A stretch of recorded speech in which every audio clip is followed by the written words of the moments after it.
Casa de Oração. Mais uma vez aqui é uma alegria poder trazer a palavra de Deus, né?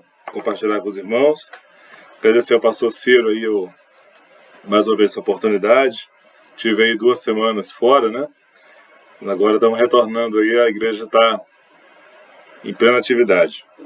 Eu queria ler com os irmãos Evangelho segundo Marcos, capítulo 7, a partir do versículo 1. Marcos 7, a partir do versículo 1. Fala assim a palavra de Deus. Ora, reuniram-se a Jesus os fariseus e alguns escribas, vindos de Jerusalém. E vendo que alguns dos discípulos dele comiam pão com as mãos impuras, isto é, por lavar, pois os fariseus e todos os judeus, observando a tradição dos anciãos, não comem sem lavar cuidadosamente as mãos quando voltam da praça, e não comem sem se aspergirem, e há muitas outras coisas que receberam para observar, como a lavagem de copos, jarros e vasos de metal e camas.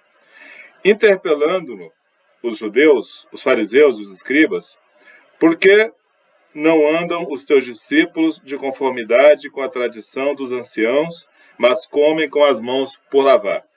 Respondeu-lhes, bem profetizou Isaías a respeito de vós, hipócritas, como está escrito, este povo honra-me com os lábios, mas o seu coração está longe de mim. E em vão me adoram, ensinando doutrinas que são preceitos de homens. Negligenciando o mandamento de Deus, guardais a tradição dos homens. E disse-lhes ainda, jeitosamente rejeitais o preceito de Deus para guardardes a vossa própria tradição. Pois Moisés disse, honra teu pai e a tua mãe. Quem maldisser o seu pai ou a sua mãe seja punido de morte.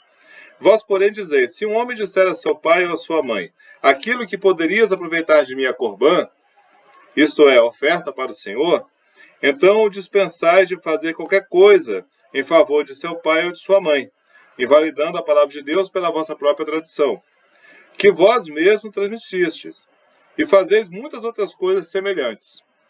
Convocando ele de novo a multidão, disse-lhe, ouvi-me todos e entendei, nada há fora do homem que entrando nele o possa contaminar, mas o que sai do homem é o que o contamina. O que sai do homem é que o contamina. Se alguém tem ouvidos para ouvir, ouça. Quando entrou em casa, deixando a multidão os seus discípulos... Isso. Então, seus discípulos interrogaram acerca da parábola. Então lhes disse, assim vós também não entendeis? Não compreendeis que tudo que de fora entra no homem não o pode contaminar, porque não lhe entra no coração, mas no ventre, e sai para lugares escusos? E assim considerou ele puros todos os alimentos, e dizia, o que sai do homem, isto é, o que o contamina, porque de dentro o que sai do homem, isso é o que o contamina, porque de dentro do coração dos homens é que procedem os maus desígnios, a prostituição, os furtos, os homicídios, os adultérios, a avareza, as malícias, o dolo, a lascívia, a inveja, a blasfêmia, a soberba, a loucura. Ora, todos esses males vêm de dentro e contaminam o homem. Amém? Então esta é a passagem que eu queria destacar com os irmãos. Vamos fazer uma breve oração, pedindo o auxílio do Espírito Santo. Senhor nosso Deus, nosso Pai, nós pedimos, Senhor Deus, em nome de Jesus, que o Senhor nos guie agora na compreensão da Tua Palavra, Senhor Deus, possamos tirar daqui coisas boas e novas, Senhor Deus. Possamos, Senhor Deus, realmente nos alimentar essa noite com a Tua Palavra. Senhor Deus, que o fluir do Teu Espírito Santo, a Tua graça, não seja limitado, Senhor Deus, por minhas limitações, minhas imperfeições, mas que o texto possa nos trazer, Senhor Deus, a Tua visão, a Tua Palavra, Senhor Deus, a Tua mensagem para a igreja. É o que eu te peço, Pai, em nome de Jesus. Amém. Amém, irmãos. Então, o que nós temos aqui é uma passagem do Evangelho de Marcos, que também se repete em outro evangelho, como em Mateus, onde Jesus está numa situação de ministério e chega um grupo formado por judeus vindos de Jerusalém e por alguns escribas. Por que fala alguns escribas, né? Porque algumas pessoas que escreviam a lei, né? Algumas pessoas que dominavam a escrita. É interessante porque essa passagem de Marcos, capítulo 7, ela começa logo após uma narrativa, uma pequena perícope, né, uma pequena passagem, no final do capítulo 6, onde Jesus ele chega em Genezaré, região da Galileia. E diz o seguinte, é que ele chega naquela região, ele chega de barco, ele atravessa o lago, né? E que o povo reconheceu Jesus e, percorrendo toda aquela região, traziam em seus leitos os enfermos para onde ouviam que ele estava. Onde quer que ele entrasse nas aldeias, cidades ou campos, punha os enfermos nas praças, rogando-lhe que os deixasse tocar ao menos na orla da sua veste. E quantos a tocavam, saíam curados.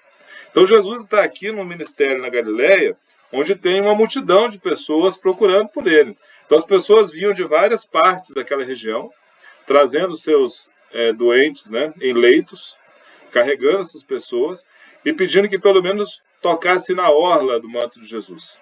Então você veja que você tem aqui um cenário efervescente em torno do ministério de Cristo. Então o ministério de Cristo neste momento estava tomando corpo, estava tomando proporções. E isso chamou a atenção dos judeus de Jerusalém.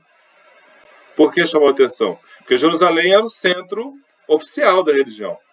Onde ficava o templo, onde ficava o sacrifício, onde ficavam os bancos, onde ficavam os líderes religiosos, o senado, né, dos judeus, os escribas que trabalhavam ali na cópia e na manutenção dos escritos sagrados. Então era a religião oficial, para onde fluía o dinheiro, né? Para onde fluía os sacrifícios, para onde fluía tudo. Qualquer pessoa que surgisse num cenário fora de Jerusalém e que pudesse causar alguma alteração neste fluxo religioso, chamava atenção. E Jesus estava começando a chamar atenção por quê? Porque, por exemplo, ele pegou lá o homem paralítico que em Cafarnaum, na sua casa, que entrou pelo teto. Ele diz assim que não só o homem está sendo curado da sua paralisia, mas como os pecados dele estão sendo curados, estão sendo pagos, né? Perdoados. Ora, como é que você vai perdoar o pecado da pessoa se a pessoa não fez oferta? Se a pessoa não queimou o holocausto? Se a pessoa não foi no templo? Que história é essa? Os judeus ali, ouvindo isso, falam assim, mas quem pode perdoar pecado é só Deus, você não pode perdoar pecado, né? Aí o autor do Evangelho vai falar assim, mas o Filho do Homem tem poder para curar e para perdoar pecados. Então, Jesus já começou a ameaçar essa questão aí, porque para ser perdoado, você tinha que fazer sacrifício. E isso gerava dinheiro, isso aí. Então, chamou a atenção. E aqui você tem as pessoas vindo ao encontro de Jesus para ser curadas. E mais um ponto que nós tocamos, quando nós falamos aqui da cura da filha do chefe da sinagoga, né, de Jairo, que a mulher com fluxo de sangue, naquela passagem, ela toca na orla da veste de Jesus. E muitos comentaristas entendem que essa orla da veste era uma parte da roupa do judeu, geralmente era um barbante azul, que era marcado ali para que o judeu sempre se lembrasse da lei. Sempre se lembrasse da lei. Trouxemos, inclusive, um comentário sobre isso, citando Deuteronômio 22:12, que diz: farás bordas ou borlas nos 4 cantos do manto com que te cobrires. Fala aos filhos de Israel, aí já é Números, e diz-lhes que nos cantos das suas vestes façam borlas, pelas suas gerações, e as borlas em cada canto, presas por um cordão azul. E as borlas estarão ali para que, vendo-as, vos lembreis de todos os mandamentos do Senhor e os cumprais. Não seguireis os desejos do vosso coração, nem dos vossos olhos, após os quais andais adulterando, para que vos lembreis de todos os meus mandamentos e o cumprais, e santos sereis ao vosso Deus. Então, mais uma vez, esse destaque da orla do manto de Jesus. Então, que pode, tudo indica, seja essa orla, quer dizer, esse símbolo dos mandamentos. Então, você tem, mais uma vez, pessoas tocando nessa parte do manto de Jesus, que era uma parte conhecida pelos judeus, e sendo curadas. Mas olha só que essa parte do manto, ela vem lembrar da lei, vem lembrar dos mandamentos. E os judeus, quando chegam para analisar o que estava acontecendo no ministério de Jesus, eles chegam e a multidão está ali, está sendo curado, libertado, pessoas doentes sendo curadas, pecados sendo perdoados, Jesus agindo com misericórdia, Jesus agindo com amor, né, trazendo alívio àquela região. E essa força-tarefa composta por judeus e mestres da lei, chegam e, ao invés de olhar aquele cenário e tentar entender como é que a graça de Deus estava agindo ali, trazendo libertação, trazendo alívio, trazendo cura para aquela região da Galileia, eles vão olhar o quê? Um detalhe técnico. Nem Jesus, nos discípulos. Olha, os discípulos de Jesus estão comendo sem lavar a mão. Pegamos. Pegamos ele. Porque a religião do templo é, antes de tudo, uma religião ritual. Uma religião de costumes, uma religião de tradições. As pessoas têm que seguir essas tradições. Então, eles, vendo Jesus, o que eles iam falar? Ah, ele está curando enfermo? Ah, ele está libertando as pessoas? Não tinha o que falar. Então, eles falaram assim, olha, os discípulos de Jesus não lavam as mãos. E aí ele chega para Jesus e fala isso. Ele fala assim, por que seus discípulos não lavam as mãos antes de comer? Essa fala mostra muito bem o foco dessas pessoas. O foco dos judeus do templo e dos mestres da lei. O foco deles não era as pessoas. O foco deles era a tradição, era a lei. Por quê? Porque a partir de um controle, vamos dizer assim, mais detalhista da lei e dos costumes, eles conseguiam controlar as pessoas.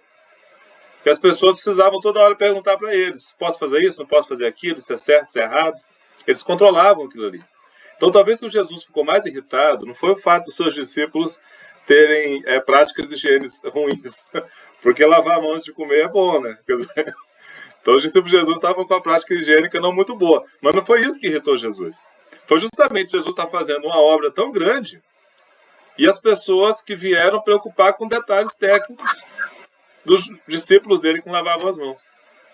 Então, lembrando que para os judeus, e desde o Antigo Testamento, né, desde a lei antiga, a questão do purificar, do lavar, será muito importante. Nós temos aí vários rituais de purificação, né? O próprio tabernáculo lá de Moisés, anterior ao templo, quer dizer, ali em Êxodo 30, você tem uma grande bacia de bronze, quer dizer, um grande bacião de água, né?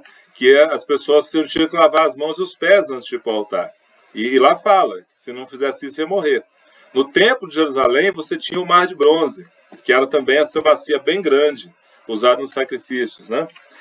Na própria milagre de Caná da Galileia, Jesus usa a água, né, as jarras, na verdade, que guardavam a água da purificação, ou seja, os judeus chegavam na festa do casamento, lavavam as mãos, lavavam os pés. Nada contra lavar as mãos e os pés. O que Jesus está falando aqui não é contra a prática higiênica, mas contra a visão legalista e hipócrita daquele povo, daqueles judeus e escribas do templo. Tanto que a expressão que Jesus usa para se dirigir àquelas pessoas é hipócritas. Ele chama de hipócritas.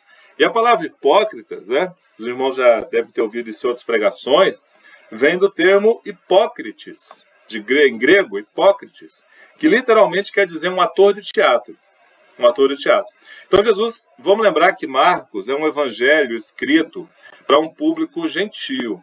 Marcos não é um evangelho escrito para um público judeu de Jerusalém, da Galiléia. É um texto mais para os judeus da diáspora, que eram judeus já de prática grega, e para os gentios convertidos, né? Por isso que Marcos é companheiro de Pedro nas suas viagens, e Pedro é alguém que prega para os gentios, que vai em direção aos gentios. Por isso que Marcos, aqui nessa passagem, ele tem que explicar as coisas.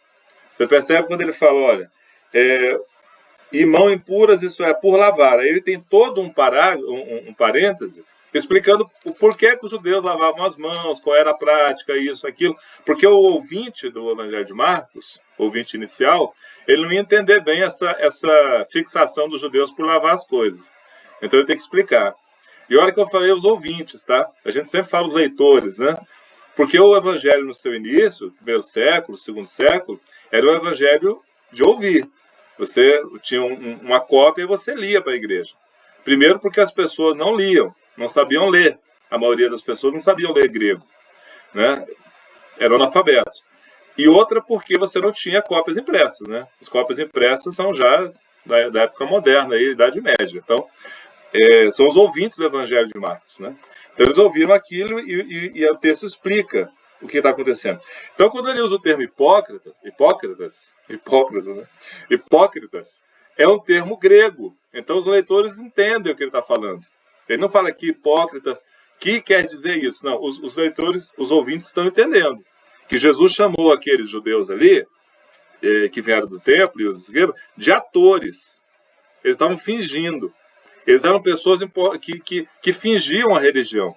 Esse termo Hipócrates, de autor de teatro, vem das máscaras, né, que os atores usavam. Então você veja que no teatro da época, os atores faziam o papel masculino e feminino. Então eles tinham que usar, às vezes, uma máscara de homem, uma máscara de mulher. Ou um personagem que eles faziam, colocavam uma máscara, né? Por isso que o símbolo do teatro até hoje são máscaras, né? Máscara de sorriso, máscara de alegria, por isso. Então ele chama aquelas pessoas ali, em termos muito práticos, de mascarados. Vocês são os mascarados, entendeu? Vocês estão aqui só buscando essa questão da legalidade. E Jesus, então, ao se dirigir àquelas pessoas, ele lembra uma passagem de Isaías, o profeta messiânico por excelência, né? Que é uma passagem muito forte, onde ele diz lá, olha, esse povo honra-me com os lábios, mas o seu coração está longe de mim. Com os lábios. Lembrando que um ator de teatro usa muito os lábios. A fala é algo importante no teatro, a entonação. Então o que Jesus quis dizer é o seguinte, olha, vocês que vieram de Jerusalém, vocês não estão preocupados com o povo. Vocês não estão preocupados com o meu ministério aqui, o que a gente está fazendo, com as curas. Vocês não estão preocupados com isso. Vocês querem me pegar. Vocês querem falar que eu estou indo contra a lei, contra as tradições, e vocês estão aqui só para ver se eu estou alinhado aí com a sua visão de templo, né? E não estava. Jesus era um judeu da Galileia, além de ser, evidentemente, o Filho de Deus, mas ele era um judeu da Galileia, não era alinhado com a visão do templo de Jerusalém. Tá? Galileia é o norte, Galileia é o Amapá, tá? Da região ali, quer dizer, é o pessoal que era meio esquecido. Então, Jesus fala, olha, vocês estão aqui querendo, não preocupado com o povo, mas preocupado em me pegar porque eu estou ameaçando a religião de vocês. E ele diz depois, ó, em vão me adoram, me ensinando doutrinas que são preceitos de homens. Então essa tradição de lavar as mãos de comer não é uma tradição do texto sagrado, né? A lei não falava isso. Lavarás as tuas mãos antes de comer. Não. Mas era uma prática ritual que os judeus desenvolveram, principalmente porque a pessoa poderia ir no mercado buscar alimento e poderia tocar em lugares impuros, poderia esbarrar em pessoas impuras, poderia tocar sem querer, né? E a mulher, lembrando que a lei dizia que a mulher, quando estava no seu período menstrual, era impura, não devia ser tocada, e isso era uma defesa da lei. Olha que bonita a lei de Deus. Isso, o Antigo Testamento, quando falava que a mulher, no seu período, ela está impura, não deve ser tocada, isso era um respeito pelas mulheres que a lei trazia, para que os maridos não procurassem suas mulheres nesse período, em respeito ao período que elas estavam vivendo.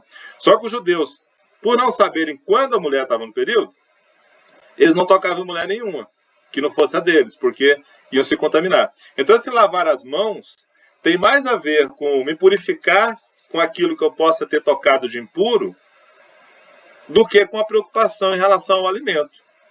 Porque ali não estão falando de lavar o alimento, estão falando de, né, lavar as mãos. Evidentemente que pão você não vai lavar. Beleza. Então veja que tudo isso é uma questão dessa santidade pregada pelos judeus do tempo, é uma santidade de separação em relação ao outro, ao impuro. E Jesus vem para juntar todo mundo. Jesus vem para chamar o judeu e o gentio. Porque ele deixou muito claro, em algumas parábolas, durante a parábola do dono da vinha, que a vinha para que era destinada para aqueles judeus, eles não quiseram saber. Eles queriam a vinha, não queriam o dono da vinha. Então Jesus trouxe uma mensagem universal. Então essa fala de Jesus aqui, ele avança, ele vai avançar no final sobre a questão da comida, mas antes disso, ele toca no ponto nevrálgico ali daqueles judeus. Ele fala assim, vocês são muito zelosos da lei, né? Vocês gostam muito de tradição. Mas eu vou falar uma coisa para vocês. Vocês jeitosamente rejeitais os preceitos de Deus. Esse termo jeitosamente, jeitosamente, estava lendo alguns comentários, e é um termo muito curioso, porque é algo como fosse assim, vocês formosamente, bonitamente, conseguem fazer a coisa errada. Ou seja, vocês conseguem enfeitar uma coisa errada para parecer certa. E aí eles já se assustaram. Jesus tocou aonde? Tocou na questão financeira. A tal da oferta, da Corban. Era costume judaico, e costume em outras práticas também, você fazer ofertas ao Senhor, fazer votos ao Senhor. Está na lei isso é a prática, né? Só que o pessoal do templo, eles tinham um jeito, vamos dizer assim, bonito de fazer uma coisa errada. Então eles convenciam as pessoas, muitas vezes, de pegar uma propriedade e colocar como oferta ao Senhor. Ou pegar um ganho que eles iam ter e colocar como oferta ao Senhor, como Corban. Aí, Jesus usa isso para dizer o seguinte: quando vocês fazem isso, vocês congelam aquele bem. A pessoa não pode usar aquele bem. Então, se o pai e a mãe daquela pessoa precisar de recurso, precisar de dinheiro, precisar de ajuda, ele não consegue ajudar o pai e a mãe, porque o dinheiro está congelado. O bem está congelado em nome vamos dizer, do templo, né? Essa prática eu fiquei ouvindo, eu lembro que alguns anos atrás, eu vendo um vídeo, ou um site sobre uma grande igreja aí do Brasil, até da região norte, eles falavam isso, assim, olha, hoje vai ser o dia da Corban. Hoje é o dia da Corban. Então, eles traziam isso como uma campanha, né? Campanha da Corban. Aí todo mundo lá, né, fazendo Corban para o Senhor. Eu falei, Jesus Cristo. Que cenário, quer dizer, o pessoal não está lendo a Bíblia, está deixando só os líderes interpretarem, quer dizer. Jesus realmente bateu nisso. Ele falou, olha, vocês falam de Corban, mas se o pai e a mãe precisar, não vai conseguir. Então Jesus diz o seguinte, olha, mesmo se fosse Corban, mesmo se fosse oferta ao Senhor, mas se o pai ou a mãe daquela pessoa precisasse do recurso, era para dar. Porque a Bíblia, né, a lei diz que honra teu pai e tua mãe. Honra teu pai e tua mãe, acima de tudo ali. Então, olha como Jesus vai trabalhar a questão da hipocrisia religiosa e vai tocar na questão do dinheiro. Porque aqueles homens que vieram do templo estavam preocupados com isso. Era perigoso alguém começar a pregar perdão de pecados sem oferta. Né? Ouvimos por aí, muitas igrejas isso, né? Que você não alcança a bênção sem oferta. Você tem que plantar. Se você não plantar, você não colhe. Aquela coisa toda. Né? Desviando ou deturpando aquilo que é a realidade. Nós ofertamos ao Senhor e colocamos em comum o que nós temos, porque isso é o bom a fazer. Essa é a prática cristã. Paulo ensina isso, o próprio Jesus ensina isso na divisão, na multiplicação dos pães. Quer dizer, quando eu entrego o meu dízimo, né, quando eu entrego minha oferta, não é uma semente que eu estou plantando para nascer uma árvore. Não estou negociando com Deus, não é um investimento. É porque eu não posso ficar com tudo que Deus me dá, porque Deus me dá para colocar em comum, para distribuir com o meu irmão. Né? Hoje de manhã, na escola dominical, estudando Tiago capítulo 4, final do capítulo 4, Paulo, ao recomendar às pessoas ali a questão da nova vida, ele diz, olha, o que furtava não furte mais, mas que trabalhe com suas próprias mãos, para que tenha o necessário para acudir àquele que precisa. Então, olha que bacana. Paulo falando, você tem que ter bens, ter dinheiro, ter salário, ter ganhos. Isso é bom. Por quê? Porque se alguém precisar, você tem que ter o que dar. Então, esse é o fim da história, né? Não é negociação com Deus, é colocar em comum, tá? Colocar em comunidade. Então, Jesus, ele toca nessa questão do Corban, né? E qual é a grande questão aqui de Jesus com esses fariseus? É que a lei e as tradições, elas vão sendo desenvolvidas para controlar as pessoas e não para adorar a Deus. Por isso Jesus logo depois vem tocar na questão da comida. Marcos diz que ele reúne a multidão, ele chama todo mundo vem cá, quero falar uma coisa nova para vocês aqui. Vocês podem comer de tudo. Né? Pareceu um nutricionista, né, de programa de humor. Né? Pode comer de tudo. A pessoa, como assim pode comer de tudo? Pode comer de tudo. Porque o que entra pela boca do homem não contamina. Antes, a Jesus fala, é digerido, né? E vai para lugares escuros depois, quer dizer, sai. Olha, essa pregação de Jesus, essa fala é revolucionária. porque não era o que a lei falava. A lei não falava isso. Mas Jesus disse, tudo que Deus criou agora é puro. E aí o próprio autor do texto aqui vai falar no versículo 19, ó, e assim considerou ele puros todos os alimentos. Olha que essa frase no texto é uma explicação do autor do texto de Marcos sobre o que Jesus falou. Quando Jesus fala que pode comer de tudo, o ouvinte vai falar assim, peraí, como é que é isso? Pode comer de tudo? Eu não entendi. Aí Marcos explica logo depois. Considerou ele puro todos os alimentos. Essa fala, para o ouvinte do Evangelho de Marcos da época, foi libertadora. Porque eram comunidades formadas por judeus da diáspora e gentios.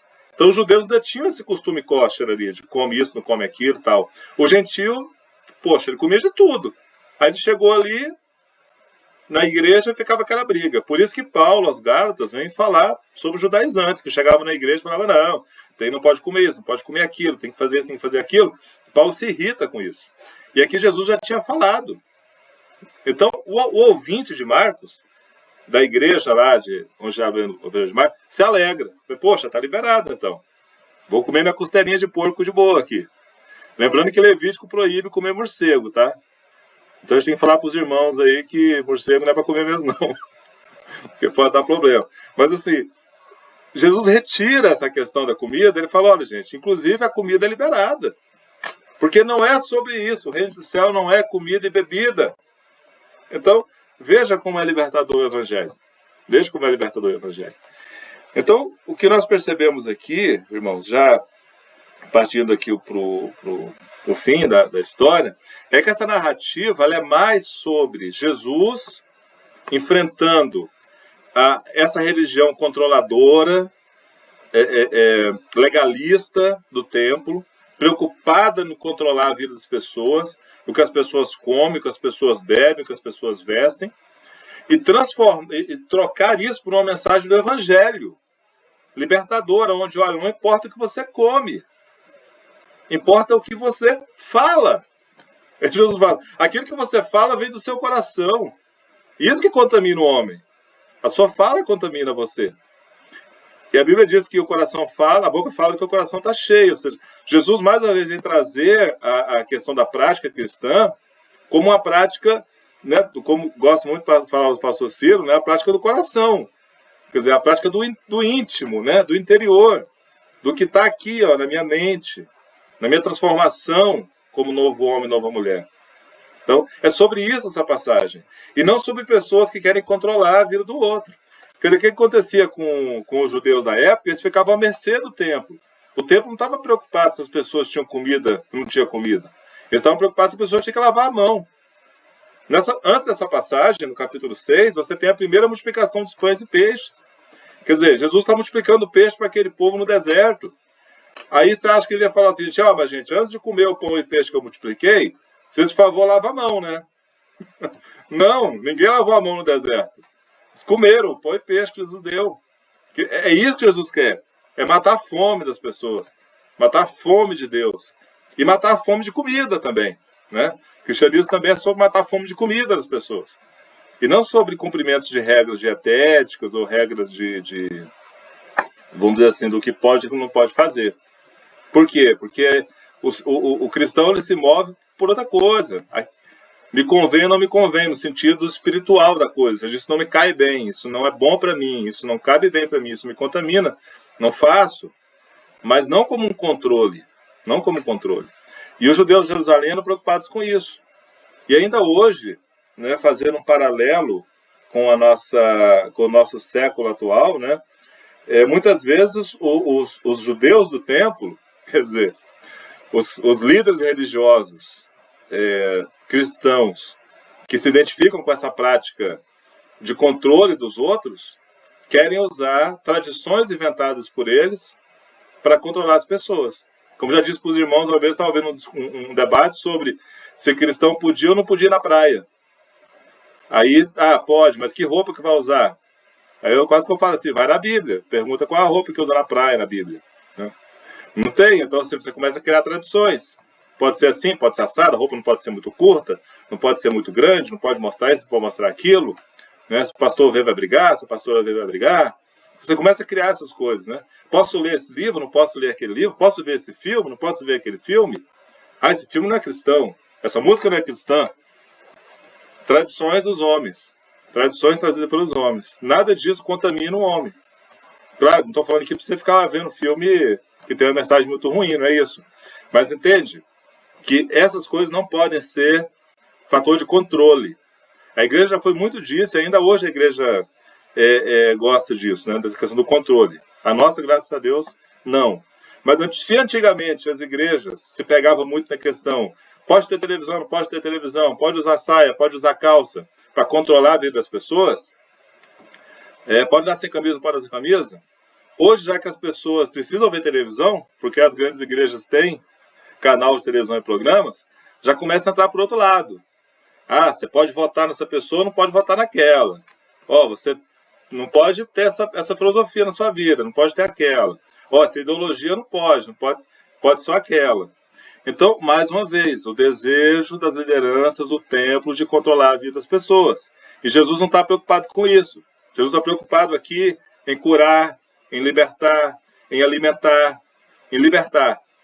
É isso que a igreja tem que estar preocupada. Não em controle sobre as pessoas, né?